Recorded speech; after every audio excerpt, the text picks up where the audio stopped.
छत्तीसगढ़ के मंत्री, सांसद, वरिष्ठ आईएएस अधिकारी और सरकारी संस्थान बिजली बिल नहीं चुका रहे हैं। ये हम नहीं कह रहे, बल्कि कांग्रेस का आरोप है। कांग्रेस के अनुसार रायपुर सांसद बृजमोहन अग्रवाल पर 12,76,130 रुपए बकाया है, जबकि मंत्री श्याम बिहारी जायसवाल पर 1,45,088 रुपए, मंत्री टंकराम वर्मा पर 1,04,078 रुपए और डिप्टी सीएम विजय शर्मा पर 1,76,154 रुपए का बिल लंबित है।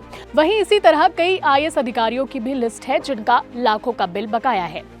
कांग्रेस का दावा है कि रसूखदारों और संस्थाओं पर करीब 6500 करोड़ रुपए का बिजली बिल बकाया है, जिससे राज्य के राजस्व को भारी नुकसान हो रहा है।